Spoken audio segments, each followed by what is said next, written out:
Hello everyone, my name is Maggie and welcome to my monthly taste bud trip around the world with Universal Yums. This month we are going to explore Russia, so let's get started. Off we go to Russia. Explore Russia. The iconic domes of St. Basil's Cathedral and world-famous choreography of Swan Lake are only the beginning. Get ready to discover a totally different and totally tasty side of Russia. Russia in 60 seconds. You ready? What you might know about Russia. The longest railroad in the world, the Trans-Siberian Railroad, stretches across 5,772 miles and 8 time zones, of which Russia has a whopping 11. To travel the whole thing, you would need to spend a week on a train. What you might not know, mainland Russia and Alaska might be separated by 55 miles, but a Russian island, Big Diomede, and a U.S. island, Little Diomede, are just 2.4 miles apart. As a symbol of thawing Cold War tension in 1987, American long-distance swimmer Lynn Cox swam from one island to the other and was congratulated jointly by Ronald Reagan and Mikhail Gorbachev. Listen. From Swan Lake to Alt Rock, find it all in our Russian playlist at universalyums.com/tunes. Speak in Russia. You'll often hear people say the phrase something. Zamorit Chevichka. It literally means kill the worm. But don't worry, no worm killing here. It just means satisfy your hunger. There you go. And now, start here. Boiled milk and chocolate cake, crafted by Russia's most famous chocolatier. Take a look at this yum. Are you looking? No. Now I am. All right. Awesome. You're now locking eyes with the Russian icon. Seriously, barring President Putin, there's no face more familiar. That's because this treat called Alyanka, a popular Russian girl's name, is the country's most famous by far. Ever since it was crafted in Moscow's Red October factory in 1966, since then several local ladies have claimed to be the inspiration behind the little girl in the wrapper, though the company insists she's not based on any real person.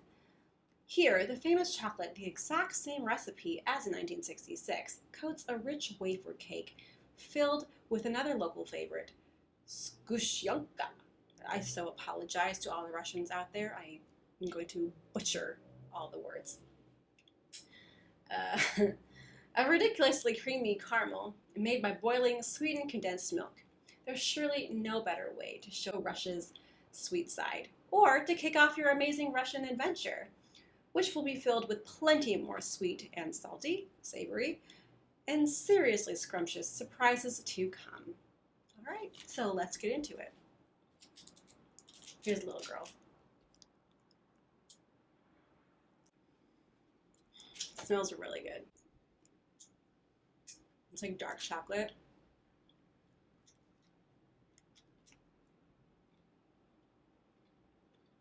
It has this nice cake in the middle. Really good. And it's really soft. I can't really taste the caramel. Like I don't really taste the caramel. I taste kind of the cream. But I definitely taste the cakiness in it. But it's the cake and the chocolate. Really good.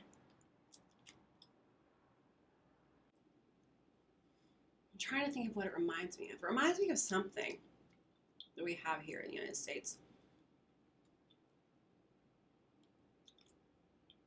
It's gonna frustrate me. I can think of what it is. They're like these little, like circular cakes. They're like pretty much exactly like this. They have like a chocolate outside, and then they have a cake inside. They might have an inner flavor. Okay, next is beautifully, devilishly good Ripe Pear Milk Chocolate. Here it is. Ozera. Probably pronounced that wrong as well. A rich milk chocolate with ooey gooey pear filling. This Russian chocolate bar is full of beauty. No, we're not talking about the sleek wrapper or even the delicious looking chocolate inside. We're talking about the pear filling. You see, Russia is home to an extra sweet, highly sought after pear known as the krasulia, which literally translates to beauty. So, what are you waiting for? It's not every day you get to take a bite of beauty, especially enrobed in luscious Russian milk chocolate. Here it is. I really hope it's not runny. Okay, well that showed me nothing.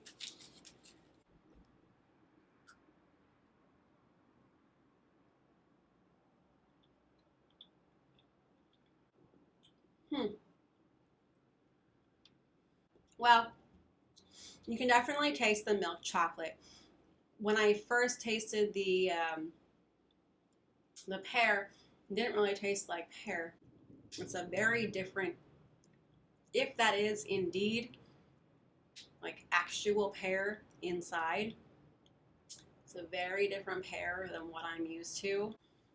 You have this flavor in mind when you're going into it. And I'm like, what the heck is that? I've never tasted that before. That was not what I was expecting. You know what I mean? It's not a bad flavor. It's a very nice flavor. It's a very, very nice combination. But it's just something that I'm not used to. Sovietsky cheese potato chips. Oh, damn. I hate cheese. So I'm not really looking forward to these. But okay, because I try everything. Here we go. Here they are. You can definitely tell that there's cheese because it's on the wrapper. Don't ask me what kind that is. Time to try the devil's apple. Devil's apple? I don't know what that means, but yeah, these are the devil to me, I'll tell you that. You know better as the potato. Well, okay.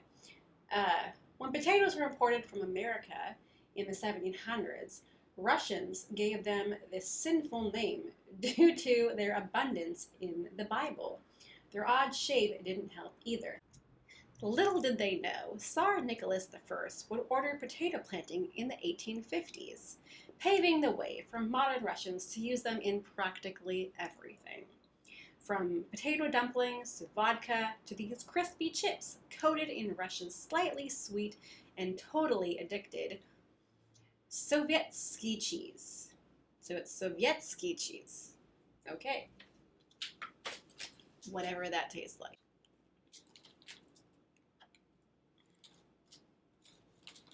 Let's go. You can kind of taste the cheese-ish flavor there.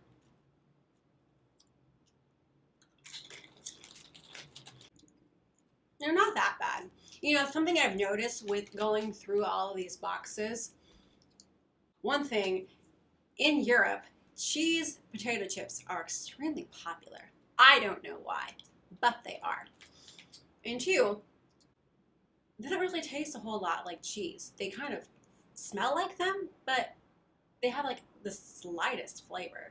So you can't really taste it. So I'm like, oh, well, they're they taste like just regular potato chips with a hint of something, but I can't really pinpoint it. So they're not that bad.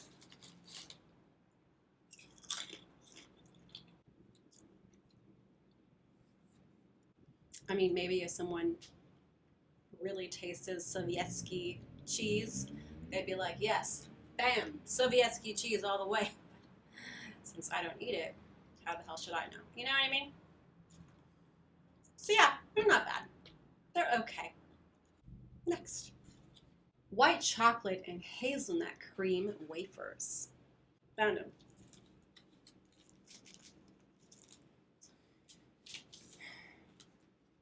This yum is a fairy tale. No, really, its name, Ordinary Miracle, is based on a title of a Russian fable in which a wizard transforms a man into a bear,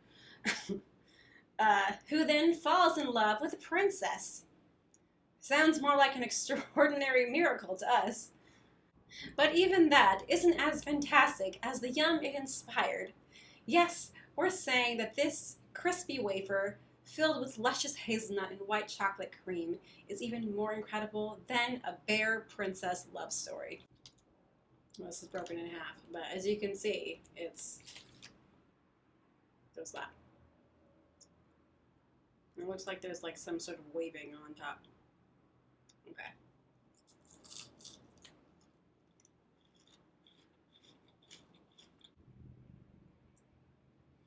You can definitely taste the white chocolate. I did not taste the hazelnut at all, which is disappointing because that's the part I was really looking forward to. I don't know if the hazelnut's supposed to be the bear and the princess is supposed to be the white chocolate. I don't know. But anyway, disappointing.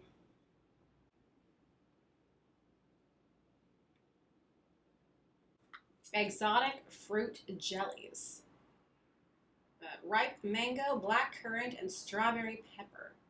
The ends have different, like it has strawberry on it, and this has a mango. It has some mango on it. I didn't get the black currant. That's kind of disappointing. Russians love jelly, even when it's made of meat. Fortunately, for those not so keen on trying jelly pork, Russians also love a different kind of jelly, fruit jelly candy, locally called marmalade. Tins of it have been flying off shelves of Moscow candy stores for centuries. Now you can try their juiciest modern varieties: ripe mango, strawberry and black pepper, or mint and black currant berry.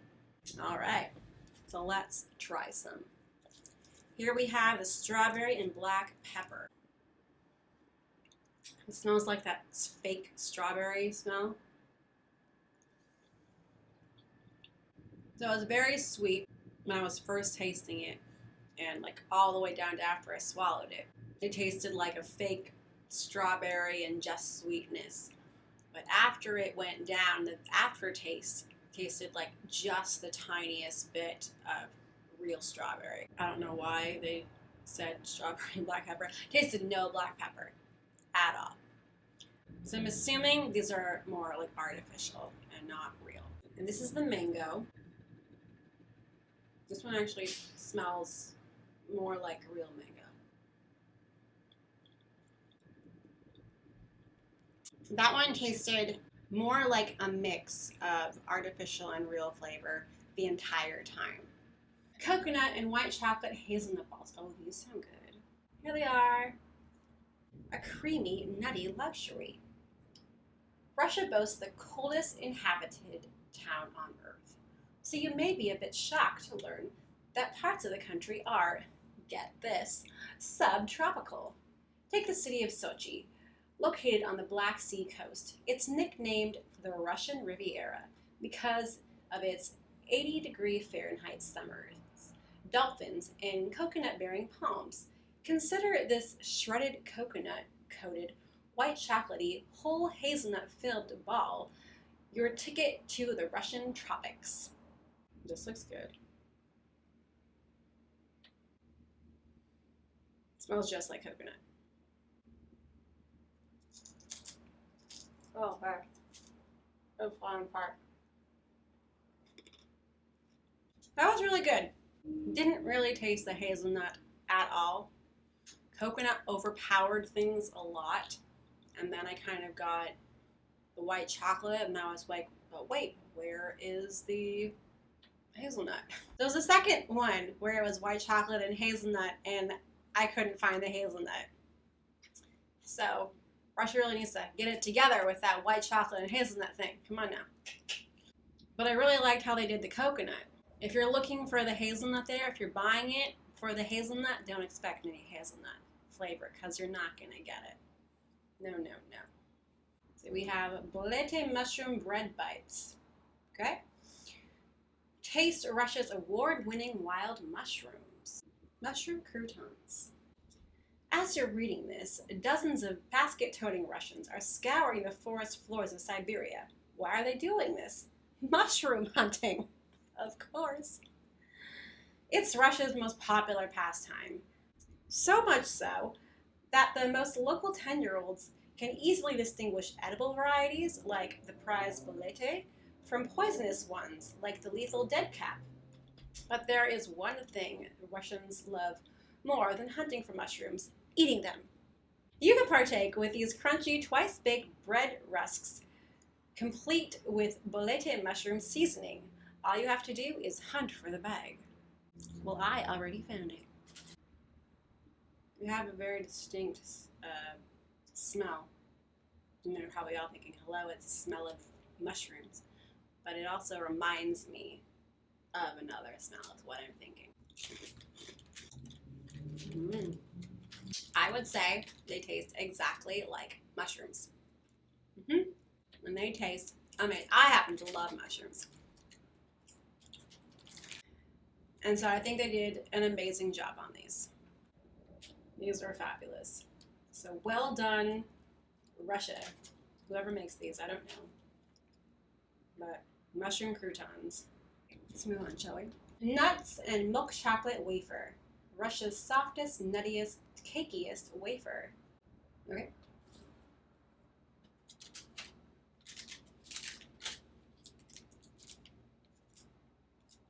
All right. This yum takes us to Stary Oskol, the headquarters of the company that makes it, Slavyanka.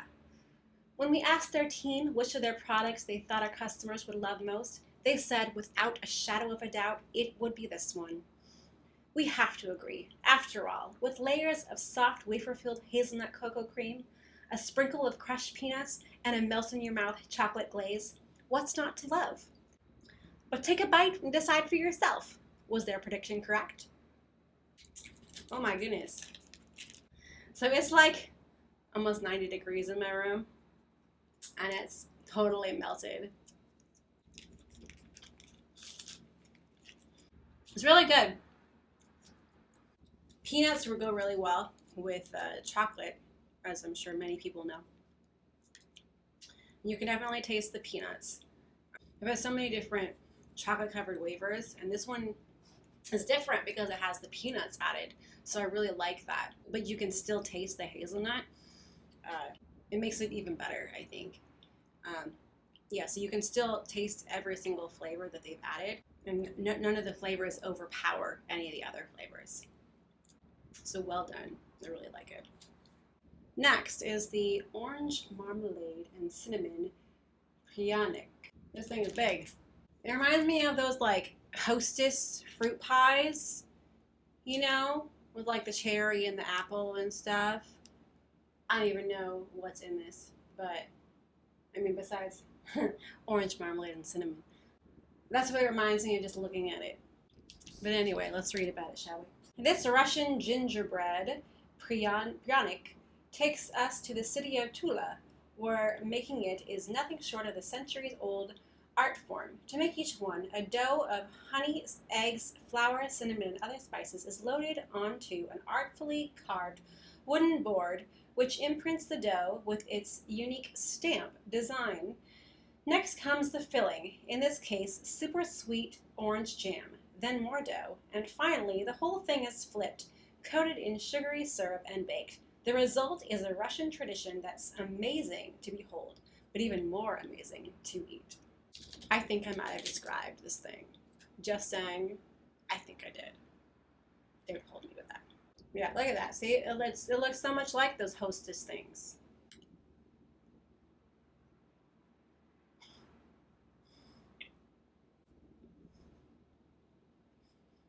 So, I just took this bite and I didn't even get to the filling yet.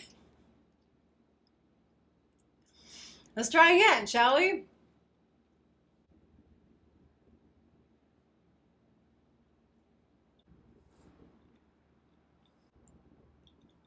It was very cakey. It has like the sliver of filling. There is so much cake around that. So much. Let's try a third time to taste the filling. Like, I barely got it to taste.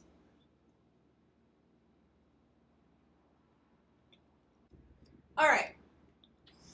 So now it's going out more. Now it's evening out more. But oh my goodness, you have to like dig through it to get to the filling. That's an adventure in itself. That's a lot of cake to get through. I need some water.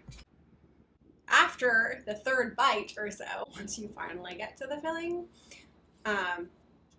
you can definitely taste all of the flavors there, all the filling flavors.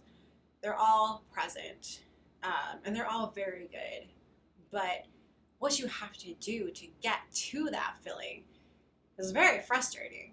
There's just so much cake, and the fact that there's only like this small sliver, this paper thin of a filling, that's just, I think, rude. You know, I think that's plain rude. I'm not saying it tastes bad. It doesn't taste bad. It's just there's too much cake and there's not enough filling. Almond white chocolate bar, decadent white chocolate with whole almonds.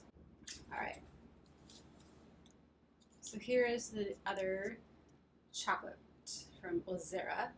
It's easy to tell when it's springtime in Russia. You just have to look for a few fiery hills. Okay, the hills aren't literally on fire.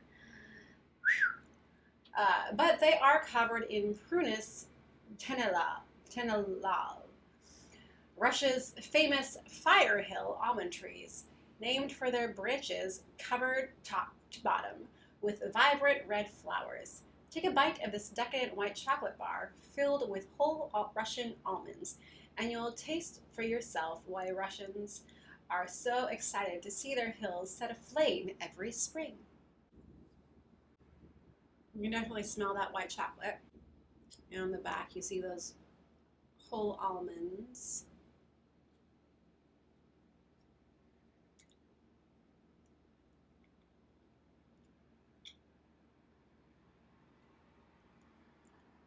There are a lot of almonds in here.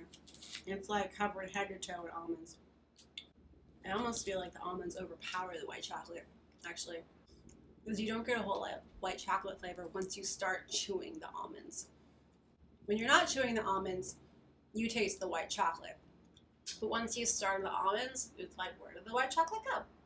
And you have to eventually chew in the almonds because you have to break them down.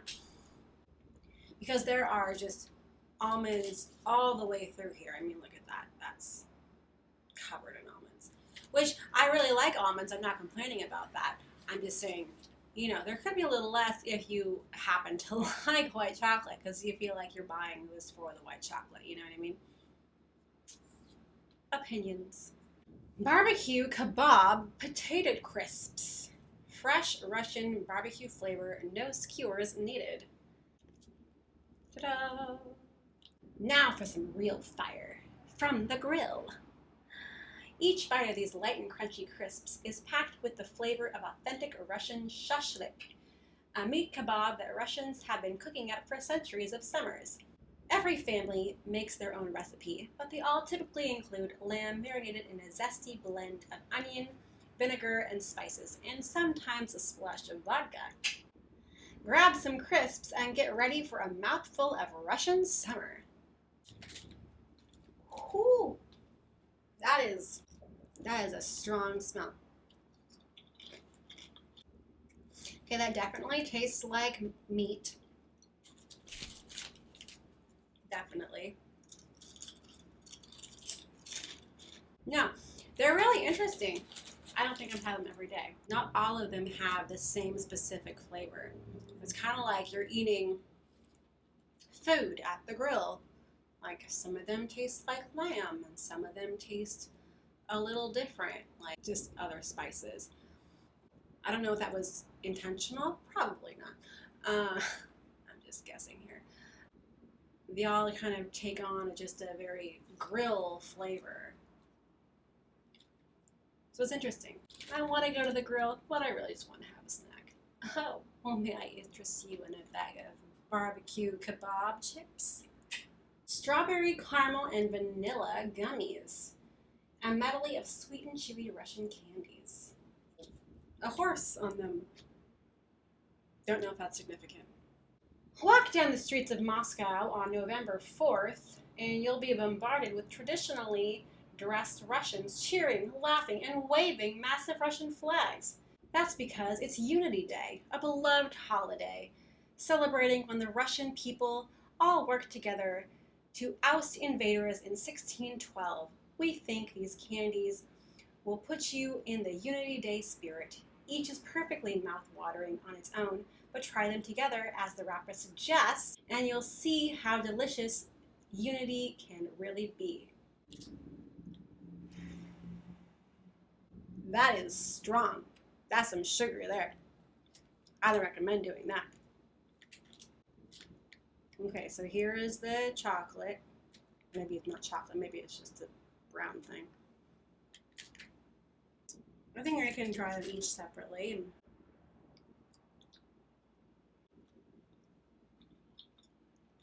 They're very chewy. Okay. These are extremely hard to chew.